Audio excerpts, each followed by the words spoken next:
Isang di umano'y serial rapist ang gumagala sa Kalakang, Maynila. Ang kanyang mga biktima, mga masahista. Maputol na kaya ang kahalayang ginagawa niya?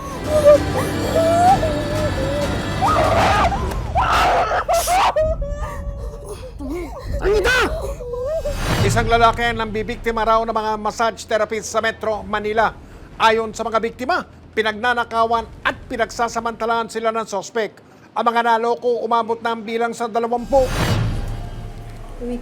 Pasado alas 9 ng gabi noong ika-30 ng Nobyembre taong 2020 sa isang barangay sa lungsod ng Mandaluyong. Nag-start yung pandemic, hindi na natutulungan si Marvin sa mga bayaran sa bahay. Abala, sa ika nga'y pagpopost sa social media ang 27 taong gulang at massage therapist na itinago namin sa pangalang Precious. Ginagawa ko po yung home service through online sa Facebook po.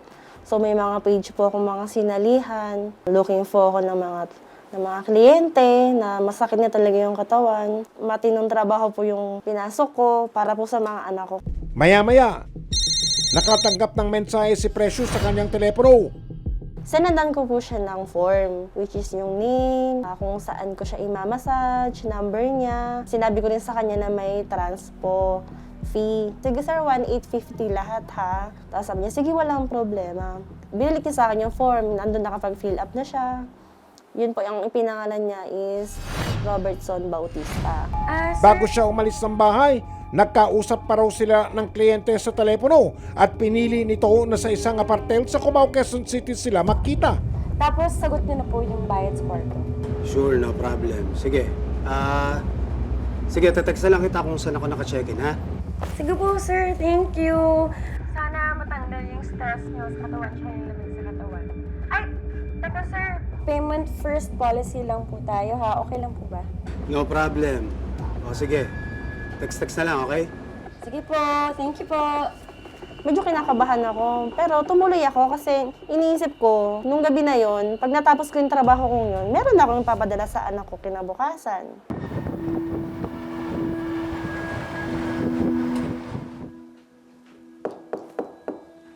Pasok, bukas yan. Pasado alas 10:30 ng gabi nung makarating si Precious sa napagkasunduang apartel sa Quezon City.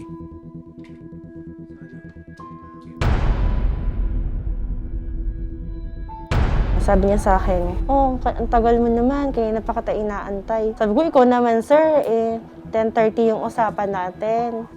Agad daw hiningi ni Precious ang bayad bago simula na masahe. Alin yung payment first? Opo. Ikaw naman, no? Para namang tatakasan ka, eh. Ay, hihingiin na ba agad yung bayad? In-explain ko naman po sa kanya na may mga bogus kasing kliyente. Tinatakbuhan yung mga therapist. So for the safety lang, sir, sabi ko sa kanya. Inram lang ng pinsa ko yung kotse, nandun yung wallet ko. Nangako raw ang lalaking babayaran si Precious pagbalik ng pinsan na inutusan niyang bumili ng pagkain. Start na po tayo. Sabi niya sa akin, 30 minutes. Sige sir, 30 minutes lang pala yun, saglit lang yun. Massage na kita para makaurong na tayo ng oras. Sir, kamusta po yung pressure? Okay, sarap.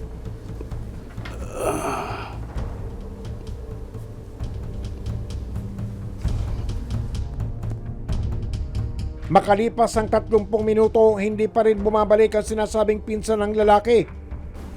Sir, andito na po kaya yung pinsan mo? Sandali, check ko. Chinek niya. Sabi niya, nagdahilan na siya. Sabi niya, nabangga daw yung sasakyan. Uy, paano yun, sir? Tapos bilang nagduda na ako, sumimangot na ako kasi ba't ang daming palusot nito? Sir, hindi po kasi pwede talaga. Ang usapan po ay usapan. Ganito na lang. Para masulit yung paghihintay mo dito, mag-extend na lang ako 2 pang oras. Tuloy mo na, nakakabitin eh. Sabi ko sa kanya, tapos na lang natin, sir, yung oras. Samahan na kita mag-withdraw.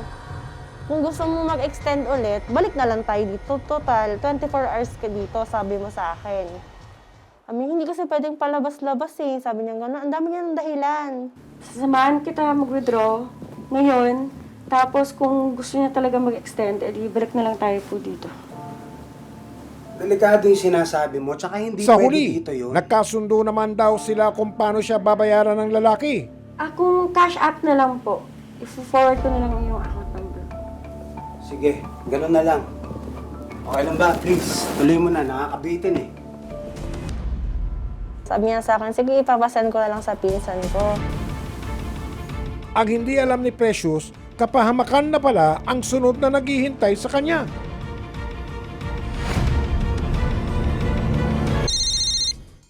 Hello? Yes, ako yung nakausap mo online.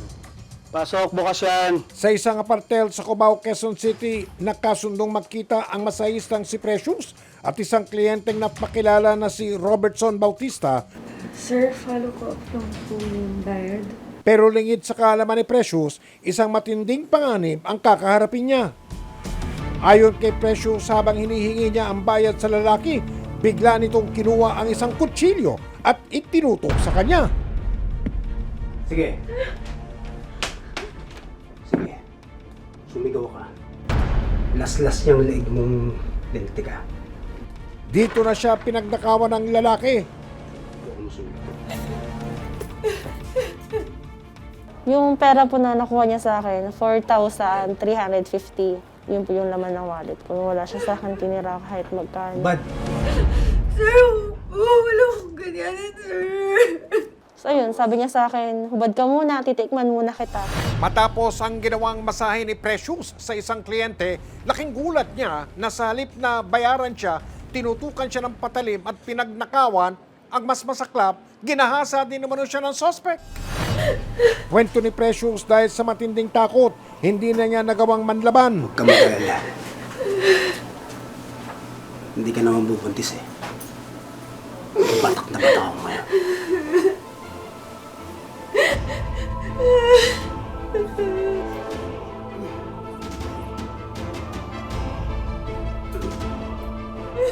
Kasi sa akin na single mom, gusto ko pang mabuhay. Para sa mga anak ko. Kaya pinaubaya ko yung sarili ko. Para sa kanila. Pero nung napaubaya ko na, hindi pa rin maalis sa isip ko na papatayin niya pa rin ako kahit ibigay ko lahat. Huwag ka na umiyak.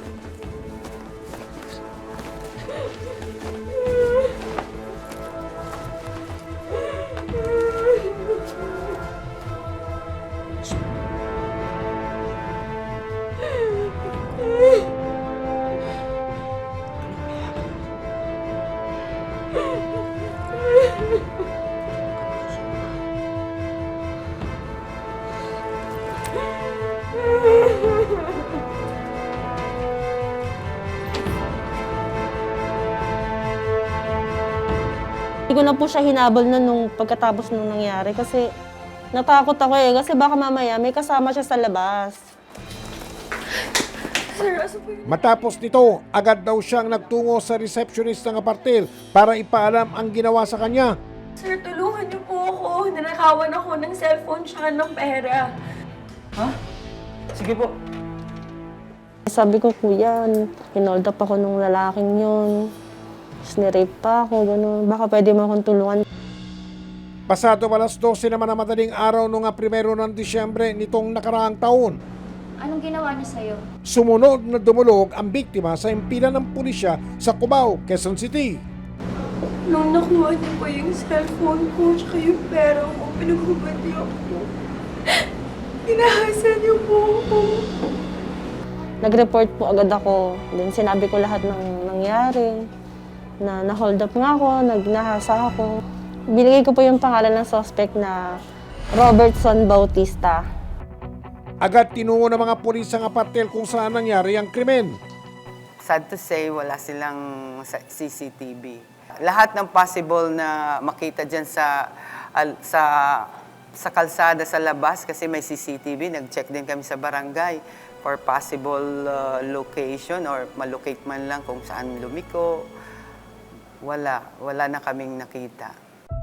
Sinubukan nilang hanapin sa isang social media application ang pangalan ng suspect na si Robertson Bautista. Tatlo yung account na nakita at iba-iba yung background niya. Pero isang picture lang. Parang inedit lang. Tapos, ang una yung background nun, yung may kotse siya. Doon kami nagkaroon ng idea na baka kotsingan niya to. Humingi kami ng na LTO for possible address or kung sino mang taong na yun. Hindi daw nakarehistro.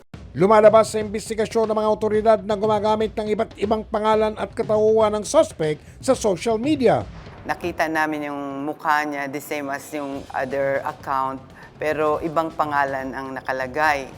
Ang ngalan nito Jason Malyari. Lumalabas doon na nagpre-pretend siyang isang mayaman. Ang purpose lang doon is para madami siyang mabiktima. Sino ang suspect na ng biktima kay Precious? Ano ang tunay niyang katauhan?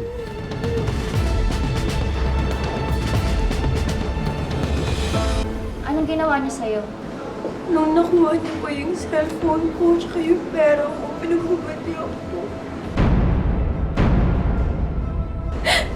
Tinahasan niya po ako.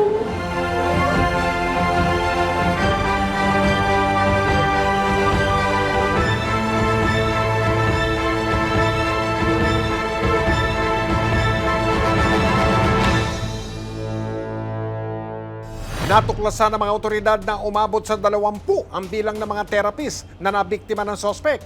Mahuli na kaya ang lalaking nasa likod ng serye ng pagnanakaw at pananamantala sa mga masahista?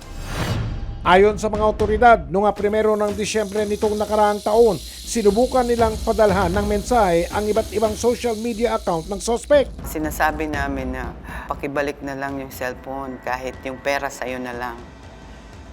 Kung sakaling kumagat siya, that's the time na magplaplano na naman kami ng plano namin para makuha lang talaga siya. Samantala, nakatanggap ng mensahe sa kanyang cellphone ng kaibigan ni Precious na itinago namin sa pangalang Donna.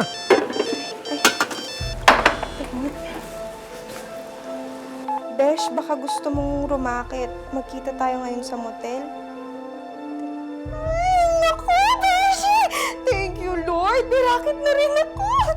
Ay, teka. Ang buong akala ni Donna, si Precious ang kanyang kausap sa chat. Si suspect po kasi, parang inaral niya po kung paano kami mag-usap ni Donna, kung paano kami magbiruan, kung anong tawagan namin bilang mag-friends. Parang inaral niya po, tapos ginamit niya po yun para kausapin siya. Nagpanggap po si suspect na ako yung kausap ni Donna. Ayun, sabi niya, ngayon na, magkita tayo sa isang mall. I mean, ganon. Doon kita susunduin. Kwento pa ni Donna kay Precious pagdating niya sa hotel, laking gulat niya ng isang lalaki ang sumalubong sa kanya.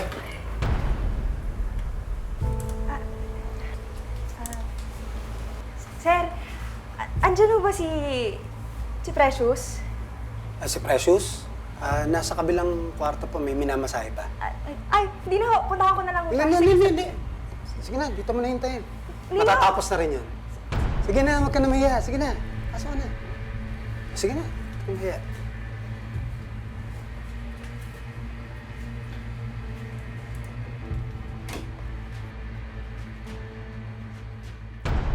Naka na yung wallet mo.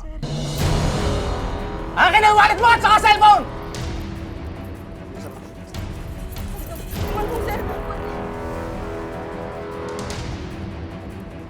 Tulad ng ginawa kay Precious, pinagnakawan din daw ng suspect si Donna. Ayos to.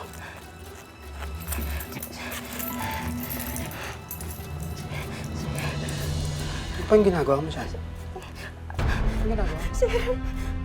Sir, paano? Higa ka na. Sir, alis na ako. Sir, Sige na!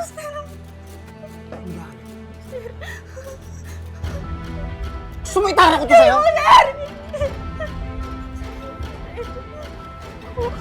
Ilang sandali pa, pinagsamantalahan din ng suspect ang walang kalaban-laban na biktima. Itara ko sa'yo to.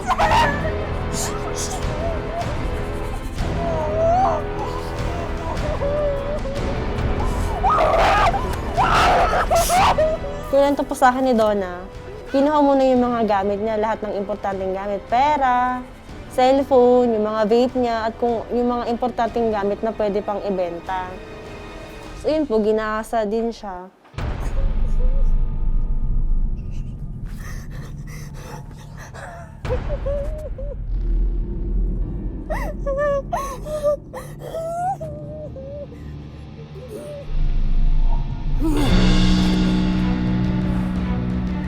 Ano ang tunay na pagkakakilanlan ng sospek? Paano magwawakas ang tila paghahasik niya ng lagim?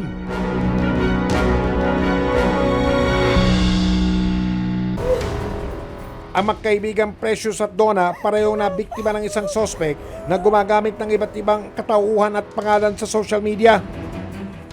Modus operandi ng sospek ang pagpapanggap para maisagawa ang pagnanakaw at panghahalay sa kanyang mga biktima. Mahuli na kaya sa wakas ang sospek?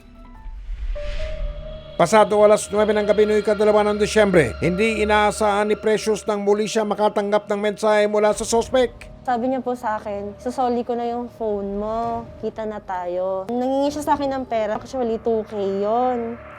Bali yung 1,000 pinauna lang. Tapos yung another 1K, sa personal ko na lang daw ibigay, kapalit ng phone ko. Sabi ko, sige, walang problema, basta mabalik lang sa akin yung phone ko. Sa pagkakataong ito, agad nakipag-ugnayan si Precious sa impila ng pulisya. Kinontak kami ni Precious at nag-report dito sa police station. Di umano, kinakausap siya ng suspect. At nagplano na ngayon ang aming kapulisan para for possible apprehension ng nasabing suspect. Pinagsabihan namin ang biktima na kausapin muna itong suspect. Libangin niya muna at ibigay kung anong gusto. Ikinasa ng Cubao Police Station 7 ang operasyon para malakip ang suspect.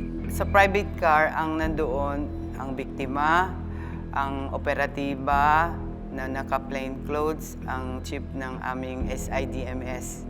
At yung iba naman, backup na lang po, naka-motorcycle. Pag na-locate na yung suspect at magsisignal lang po ang biktima na siya na nga yung taong gumahasa sa kanya, that's the time na huhulihin na nila yung suspect. Dahil pabago-bago ang lugar na ibinibigay ng suspect kay Precious, pasado alas 2 na ng madaling araw na ika-3 ng Disyembre na makarating sila sa isang bus terminal sa Pasay.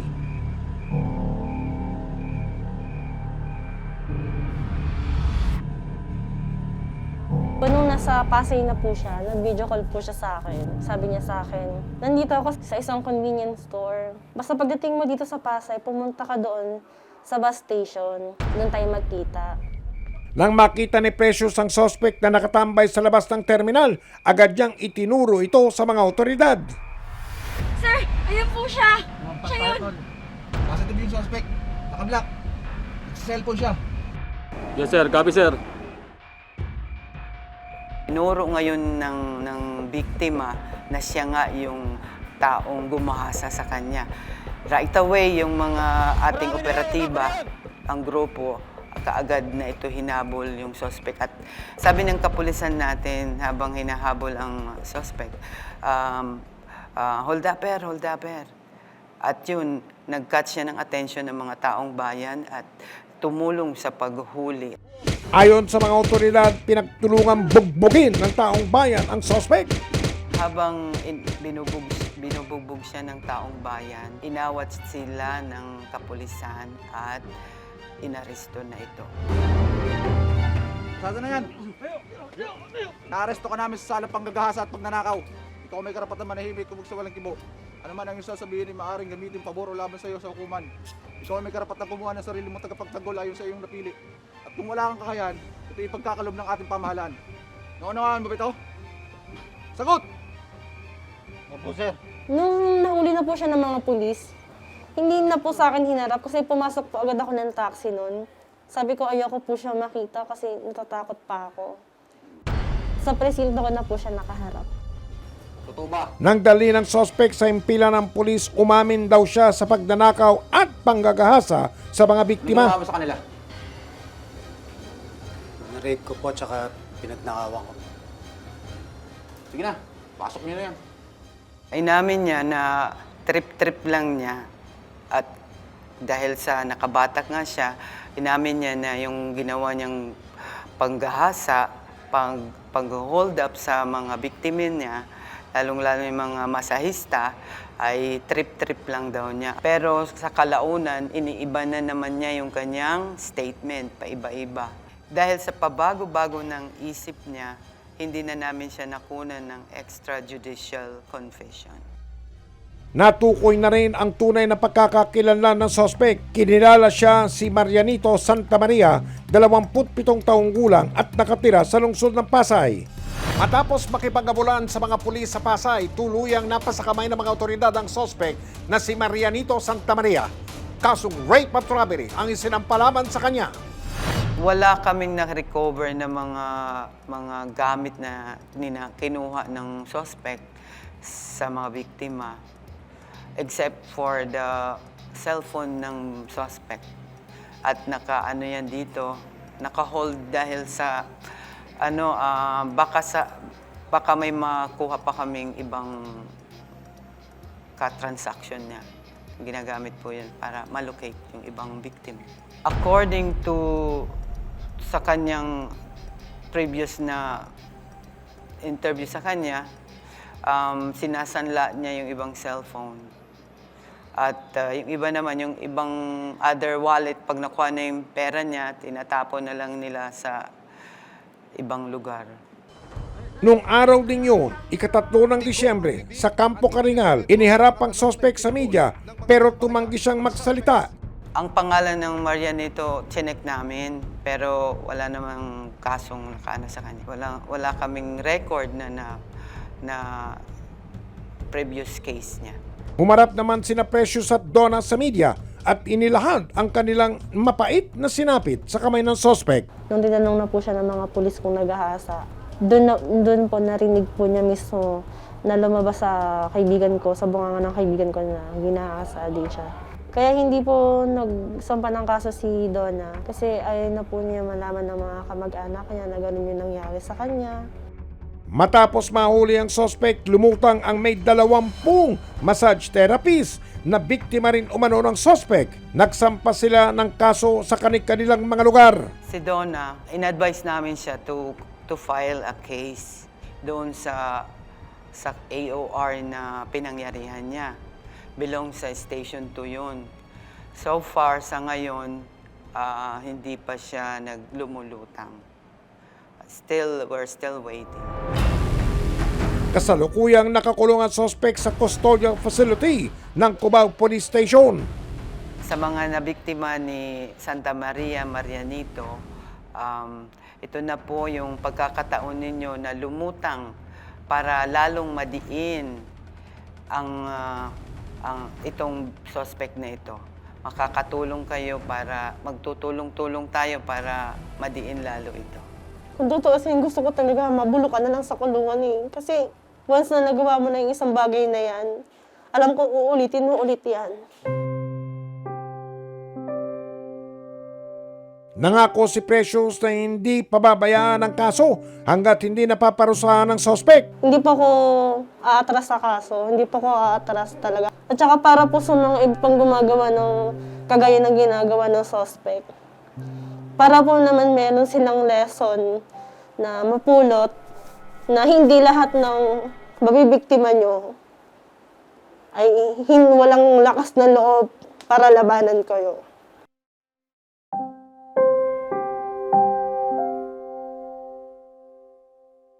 Ipaglalaban ng tama at bibigyang tinig ang mga biktima, kakampi sa paghahanap ng katarungan dahil ang mga salot ng lipunan, huwag natin tatantanan. Ako po si Mike Enriquez at ito ang investigador.